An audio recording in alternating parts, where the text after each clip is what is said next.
What is your moral code? Do you have one? Why is it important? Because it's how you determine right from wrong. Hey everybody, welcome to Voluntary Living. We're building a world based on consent, self-ownership, and freedom. And today I want to talk about this interaction I had with this multimillionaire social media guy who I like. And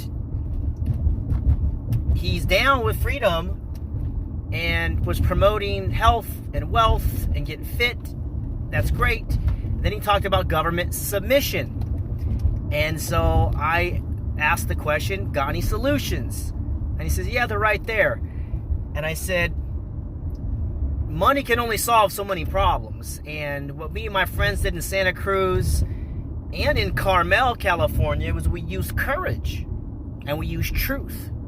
And in Santa Cruz, the public health officer came out and said, we were hoping to keep the beaches closed, but we have to reopen them because the people are not willing to be governed anymore. And so this is the questions I was trying to elicit from this multimillionaire entrepreneur social media guy. And then I asked him, what's his moral code? And he didn't respond to what's your moral code. Because have you ever been asked that question? He probably doesn't have one because we had never been asked that question. So to you, sir, this is not a jab at you. Nobody ever asked me that question either. So instead of saying, you know what, I don't have a moral code, what do you think? Or anything of that regard, he says, oh, you think you have a golden ticket? You think you got the moral code? So sure enough, I replied back. I said, yeah, I found objective morality. And here it is. You ready for it? Don't initiate harm against peaceful people or their property. That's my moral code. Now, most people can't say that because they haven't found that yet. They use vague platitudes like treat others the way you want to be treated and things like this. Well, the platinum rule says treat others how they want to be treated, not how you want to be treated. So there's this evolution of morality, and God bless this man. You know, he's a father and husband and, you know, successful guy, but he didn't have a moral code. So, as I said, it's the most important thing because it determines right from wrong. And many people, because they don't have a moral code, they will be tricked into committing atrocities. Like the soldiers in the military. I'm just doing my job. Okay, you're going to go blow up a baby? You're going to kill a woman because you're doing your job? Fuck your job. Do what's right. Follow your moral conscience. So, this is what's happening in the world today. People are starting to find their moral compass, their moral code. And as Muhammad Ali said, when he was 24 years old, boxing heavyweight champion of the world, and the military drafted him, and he said, no, I'm not going to go. So he was a conscientious objector, and they stole his boxing license for 5 years and threatened to put him in jail. He kept appealing. He appealed to the Supreme Court, and of course he won. But he lost 5 of the most productive years in his boxing career because of organized crime, a.k.a. government. And then when he was being interviewed, they asked him, so, Mr. Ali, how come you're not going to go into the Vietnam War? And he said, no Vietnamese ever called me the N-word. Why do I want to go kill these poor brown people in the mud in Vietnam? Just take me to jail. See, because Muhammad Ali valued morality and righteousness more than money.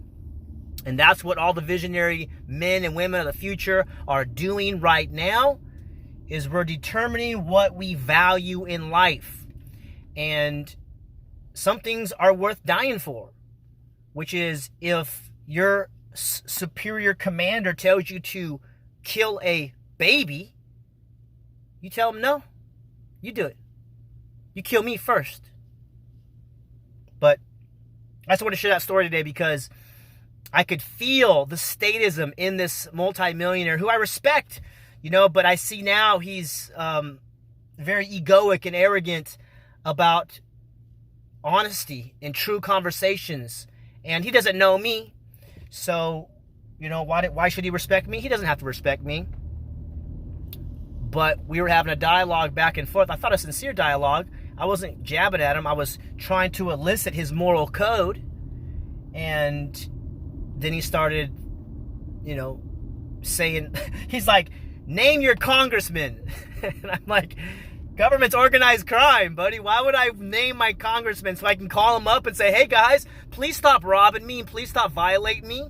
No, that's what slaves do.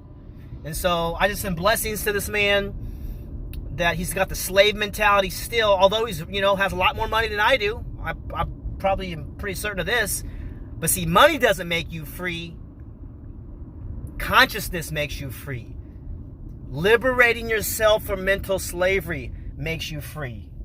Could you imagine calling up a congressman and saying, please don't harm my children? See, that's the point that it's getting, is that strong men, they don't know where their rights come from. They don't have a moral code. They think money and assets is what sets them free. And to a degree, that's true, right? Freedom is green. You can hire attorneys and pay for stuff. But when it came down to the pandemic, no matter how much money you had, if you were a statist and you were a slave in your mind, you obeyed, you followed. You even shut down your family business. But the real champions, the real freedom heroes, don't ask permission to be free. We exercise our freedom. And that's what this country was about. So I recommend this gentleman, if you see this video, go read the Declaration of Independence. And you watching this video, go read the Declaration of Independence. And then I recommend he go read the greatest freedom essay of all time by Lysander Spooner in 1870 called The Constitution of No Authority. And if you can rebut that, give it a shot. But ladies and gentlemen, brothers and sisters of the human family, the Constitution is a piece of paper. And it has no authority over you. You're not bound to a contract that you didn't sign.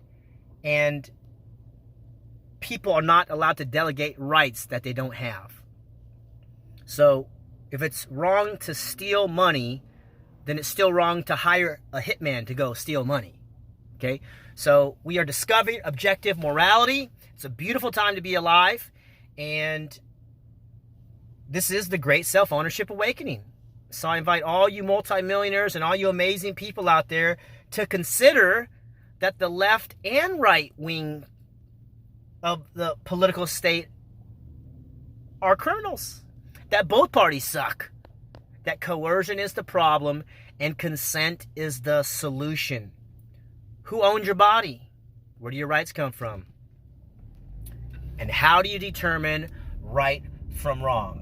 These are some of the questions and dialogues that we have on this show called Voluntary Living, where we are building a world based on consent, self-ownership, and freedom.